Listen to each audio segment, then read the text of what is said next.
propuesta rusa, ni siquiera tiene certificaciones, ni siquiera ha concluido tampoco la fase 3 de resultados en nuestro país. ¿Cómo estás, Miguel Ángel? Muy buenas tardes. Hola Darío, te saludo con mucho gusto a ti y a todo tu auditorio.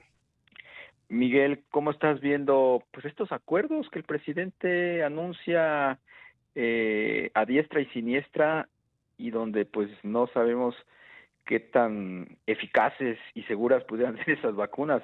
Es el mismo caso de la China de CanSino. Pues sí, a ver, definitivamente peligroso, lo hemos venido platicando contigo y con otros medios. El hecho de que hayan quitado a COFEPRIS y le hayan puesto dentro de una subsecretaría prácticamente como una dirección general, cuando el resto del mundo está dando la autonomía a las agencias sanitarias, me parece muy peligroso, porque otra vez vemos cómo la decisión política vincula la decisión técnica. O sea, el subsecretario va a Argentina. Ahí en Argentina pactan comprar vacunas rusas y un día en la mañanera o por Twitter el presidente anuncia que van a comprar 24 millones de dosis, cuando ni siquiera sabemos cuál ha sido el proceso de aprobación, ya no digas en Rusia, porque no lo conocemos los mexicanos, en el mundo. Como tú sabes, todas las vacunas requieren de varias fases de aprobación, se llaman protocolos clínicos, y primero se empiezan con animales, después con una población muy limitada de personas en la segunda fase, y en la tercera fase es un poco a población abierta, ya con muestras mucho más grandes que pueden llegar 30, 40 mil personas en todo el mundo. Seleccionan personas de todo el mundo, asiáticas, latinas, americanas, europeas, justamente para tener esta muestra. Y el caso es que Rusia no sabemos en dónde han hecho estas fases 3. De hecho, se dice que están apenas en proceso de fase 3, o sea, ni siquiera han concluido la fase 3. Se dice que agarraron una muestra de personas en Venezuela, ¿no? Es la única población latina que yo tengo registrada. Y eso otra vez pues vuelve a ser peligroso para una agencia sanitaria como la COFEPRIS, que hoy nada más es levantadedos, que seguramente se amanecen con la noticia de que el presidente o el subsecretario quieren aprobar una vacuna y le otorgan el registro sanitario. Y esto me conecta a una siguiente pregunta. ¿Pueden, una vez teniendo registro sanitario, olvídate de Sputnik, vámonos con Pfizer, AstraZeneca, Oxford, la que queramos, pueden venderla al sector privado? Y esto pues también es una pregunta bastante buena en el sentido de que el registro sanitario, al ser un registro de emergencia, en principio solo sería para el sector público. Pero por supuesto, las autoridades sanitarias podrían decir para el sector público y para el sector privado. Pero fíjate nada más, híjole, perdón que ocupe esta palabra, pero la maldad de permitirle de repente un día en la mañana, porque tú te acordarás, Darío, el día anterior los, el subsecretario dijo que de ninguna manera se vendería en el sector privado y al día siguiente en la mañanera el presidente dice, claro que vamos a venderla en el sector privado, o los particulares podrán comprar la vacuna. Y ahí está lo grave del asunto, porque el presidente sabe perfectamente que no hay vacuna disponible en el mundo, no hay producción en el mundo más que para el sector público. Es decir, solamente ahorita, junto con la OMS y Naciones Unidas, están viendo cómo pues facilitar que haya vacuna para todo el mundo, pero es de verdad de una perversidad que pongan a los particulares a tratar de comprar vacunas cuando debería ser obligación del Estado el comprar las vacunas. Y claro, los particulares pueden apoyar perfectamente en la vacunación, en la aplicación de la vacuna para hacerlo más rápido.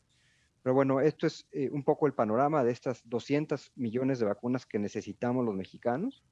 Te voy a dar un dato nada más adicional que creo que ya lo conoces porque tú lo has comentado muchas veces, pero al día de hoy se han vacunado o hemos recibido 618,000 dosis de vacunas de Pfizer.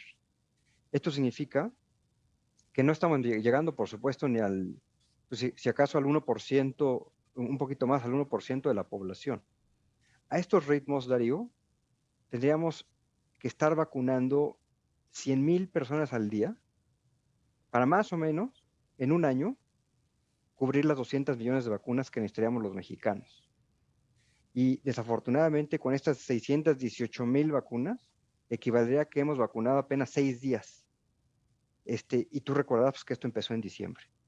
Entonces, Sí, a estos ritmos acabaríamos en 10 años la sí. vacunación de todos los mexicanos. ¿Verdad? Y eso es la parte que nos preocupa a todos. Miguel Ángel, buenas tardes. Te saluda Rogelio Varela.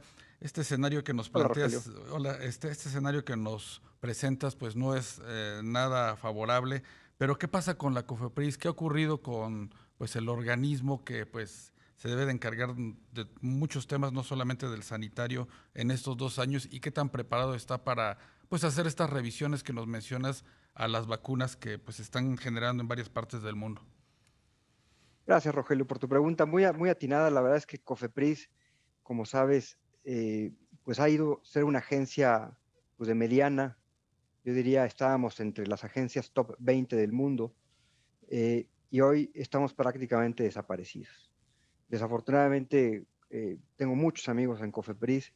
Cada vez que me los encuentro, me hablan con mucha preocupación de lo que está pasando al interior.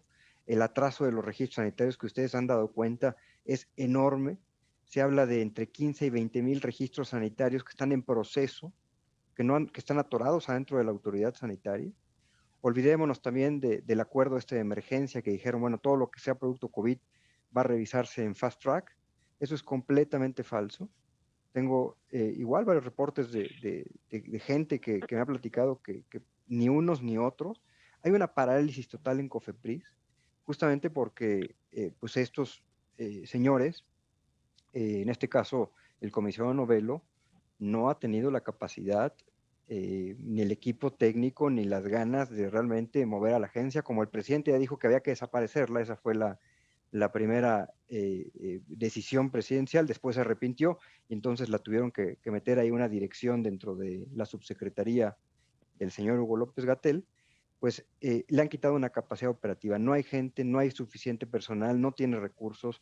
COFEPRIS, yo he insistido mucho, debería ser un organismo autónomo con plena capacidad presupuestaria. Además lo puede hacer, ellos cobran sus propias cuotas a los laboratorios para autorizar medicamentos. Y para que todos los mexicanos sepan, es la agencia que aprueba todos los medicamentos, que vigila todo lo que comemos, todo lo que olemos, todo lo que nos untamos, incluyendo cosméticos, incluyendo las vacunas. Entonces, sí me parece muy grave que en este momento de la pandemia, donde necesitamos las vacunas, no sepamos qué está haciendo COFEPRIS, no sepamos dónde está el Consejo de Salubridad General, no sepamos cuál es el juego de Birmex. Birmex, para Oye, quien no lo sepa, es la agencia del Estado mexicana donde se deberían de producir estas vacunas. Perdón, Darío. Oye, justo estás hablando de Birmex y del Consejo Nacional de Seguridad. Yo te preguntaría, el Comité de Moléculas, que son los que entiendo al final de cuentas son el consejo de científicos que son los que dan el aval a los medicamentos, incluidas las vacunas. ¿Dónde está ese Comité de Moléculas y qué tan relevante es? Pues yo es la misma pregunta que me hago, Darío.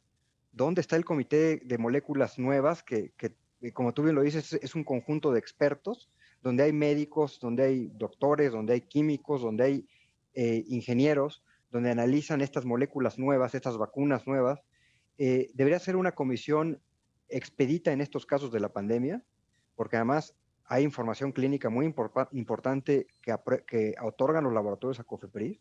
O sea, yo creo que como excomisionado, yo lo único que estaría pidiendo es que se integren los dossiers de manera correcta, pero yo lo que sí te puedo asegurar, Darío, es que así como entregaron el dossier de Pfizer, hoy no han entregado el dossier de Sputnik, que es la vacuna rusa, a COFEPRIS, y ya anunciaron, esa es la parte irresponsable de este gobierno, que ya anunciaron que en unas cuantas semanas estará el registro sanitario de COFEPRIS. ¿Avalado por quién?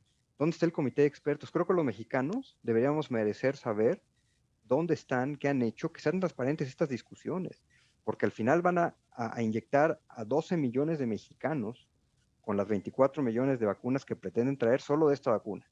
Y van a inyectar, en teoría, a 100 millones de mexicanos con el resto de las vacunas. Y creo que los mexicanos deberíamos tener, pues, saber cómo las traen, bajo qué condiciones estarán resguardadas, sobre todo en el caso de la vacuna de Pfizer, que tendrá congeladores de menos 70 grados centígrados. ¿Dónde están esos congeladores? ¿Quién va a aplicar la vacuna? Que no te vayan a poner una vacuna un día y en 21 días te vayan a poner otra. Hoy es pues una caja de Pandora eso, no hay transparencia por parte del gobierno federal, nada nuevo, Darío y Bien. Rogelio, ya sabemos que así es como opera este gobierno, pero creo que los mexicanos sí mereceríamos tener por lo menos esta información a la mano.